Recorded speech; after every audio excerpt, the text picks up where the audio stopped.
things come up over this week and this weekend, like maybe some emotions that came up. You know, maybe when the speaker HB did his talk about his mom and his suicide, that was really sad. So those are all emotions that as human beings that are normal and natural to have.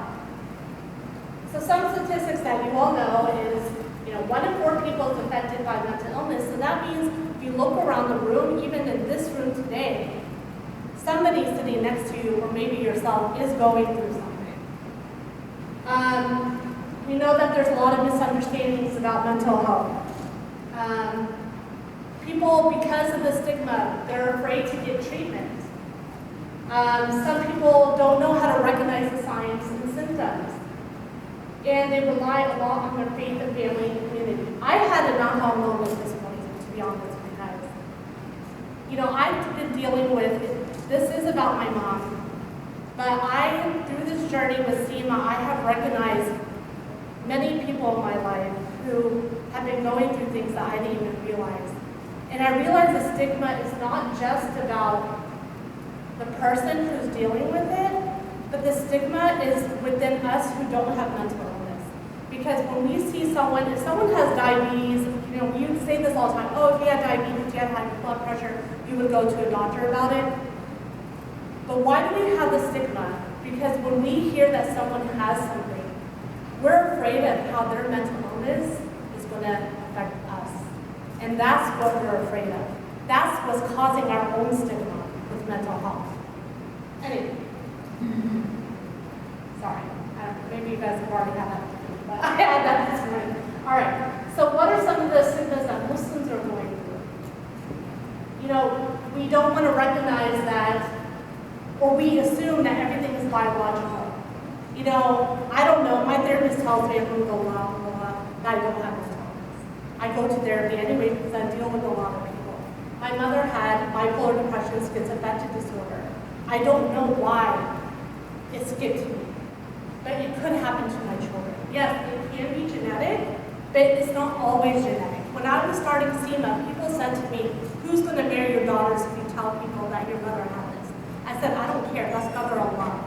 If someone wants to marry my daughters, Allah will make it happen. I don't care, I have to tell my story because there's too many people suffering out there. People think that there's jinn or black magic. I'll be honest with you, throughout my life, growing up in America, I never would have thought black magic or jinn. The last thing I would think someone's going through is something supernatural. But I had someone in my life who was going through marital issues, who had panic attacks, anxiety, and she one day said to me, she said, take me to a sheikh. She said, I think I have hasad, which is evil eye. I was like, you're fine, nothing's wrong with you. We're going to go to the sheikh, he's going to tell you everything's fine, and we're going to leave. SubhanAllah, we went to the sheikh, and he started doing his ruqyah, and after he started asking her some questions, and then he started doing the ruqyah, she started talking in third person. She said, I'm here to protect her. He said, who sent you here? He said, I'm here. She said, I'm here to protect her. And I was like, who is she talking about? Is this my friend talking about? And then I was like, oh my God, that's not her talking. She has a gym. So it turned out that she had black magic. So yes, we do sometimes back home people think that, but I think a lot of us here don't think that. But I was very shocked to experience that.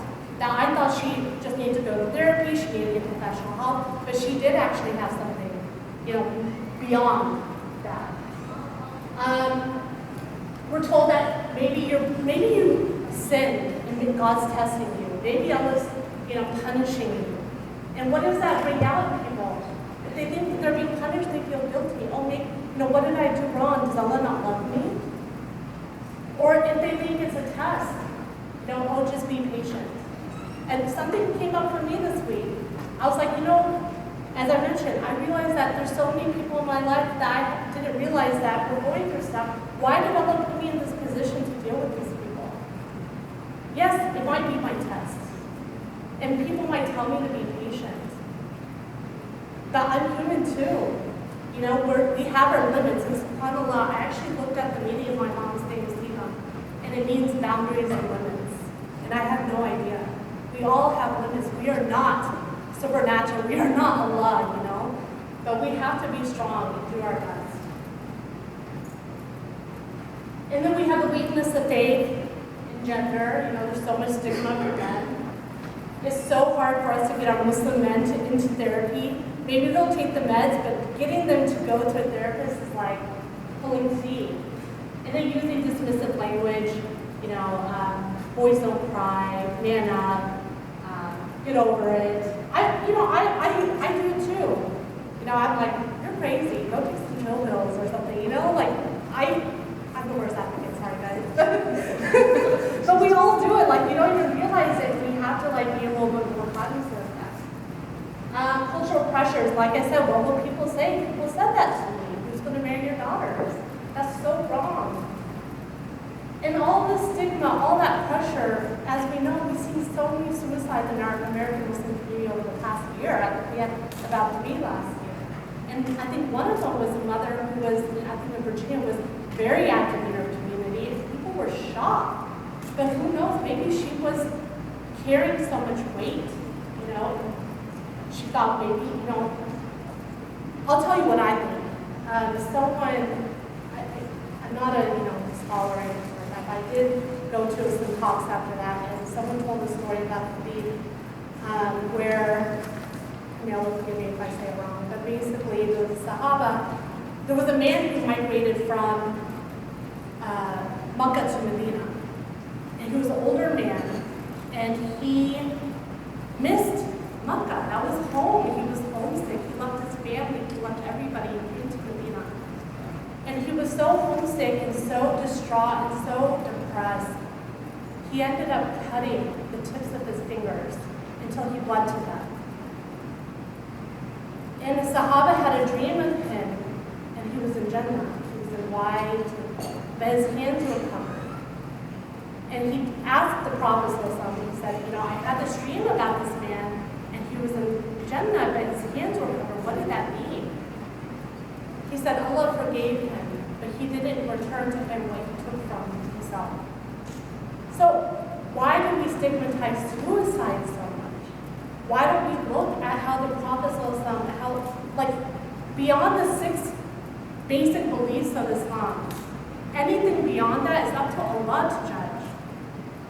Anyway, that's my little rant. All right, so this was a